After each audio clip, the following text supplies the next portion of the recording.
At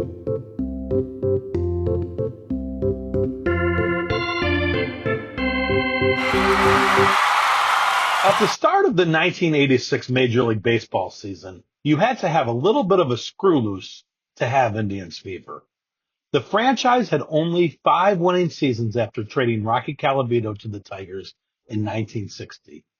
In 1985, they had another putrid season with a record of 60 and 102. This 9-year-old, coming from a family of baseball obsessives, had a feeling this year would be different. My elder sister of 12 years sprung me from school on April 11th, 1986, and opening day was upon us. Cleveland Municipal Stadium. I would attend each of the next 12 home openers of the Tribe, and I could tell that this was the start of something special. A glimpse of a baseball renaissance in Cleveland was in the air. The Tribe would lose that game in familiar fashion. A strong outing from Phil Niekro ruined by a shoddy defense and the bullpen from hell, coughing up late runs to seal a 7-2 loss. But opening day optimism and youthful exuberance told me this year was going to be different. And it was. As the season went underway, it was a glimpse into what the 90s years would become, minus the bullpen.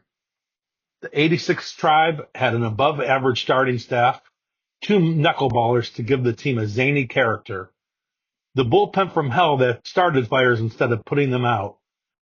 But whoever watched that team remembers the offense. Led by a nucleus of young talent, the Indians led all of Major League Baseball in 1986 with 831 runs scored. Future World Series hero Joe Carter had 200 hits, the most by a tribesman in 33 years, hitting 29 home runs and 121 RBIs. Rookie Cory Snyder became a fan favorite, launching 24 home runs in just 103 games and looked like a superstar. Julio Franco, who seemingly played for decade upon decade, Brook Jacoby, Pat Tabler, Mel Hall, Tony Bernazard, Brett Butler. The lineup was relentless, electric, and fun. By late May into early June, they ripped off a 10-game winning streak. For a few magical weeks, the perennial cellar dwellers were in first place in the AL East. The ticket booths and the lines to get in were so long that oftentimes the team had to delay the start of the game so fans could trickle into their seats. After 2.5 decades of the curse of Rocky Colavito, this felt like the breakthrough we had been looking for. In the early part of the year, I attended games with announced crowds of 3,000 that realistically was probably only in the hundreds.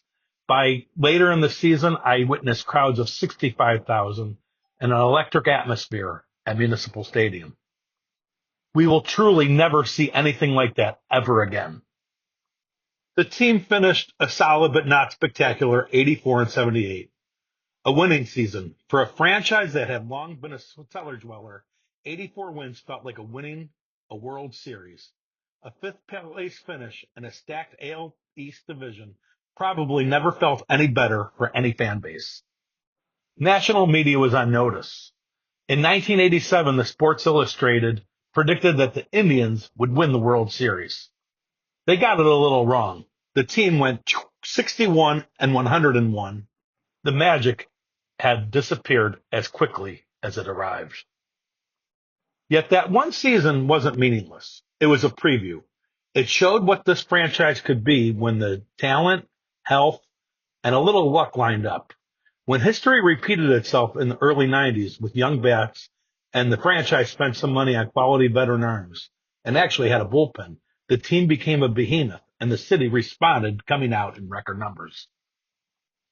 By the mid-90s, the spark from 86 had become a full renaissance. Those powerhouse teams that took us to the World Series in 95 and 97 reminded us what October baseball felt like. 86 wasn't the beginning of sustained success. It was just one shining season, but it proved that the potential for Cleveland to be a baseball town was somewhere there. It lit the fuse for what would become later. Here's to the '86 Indians, the team that showed us what was possible.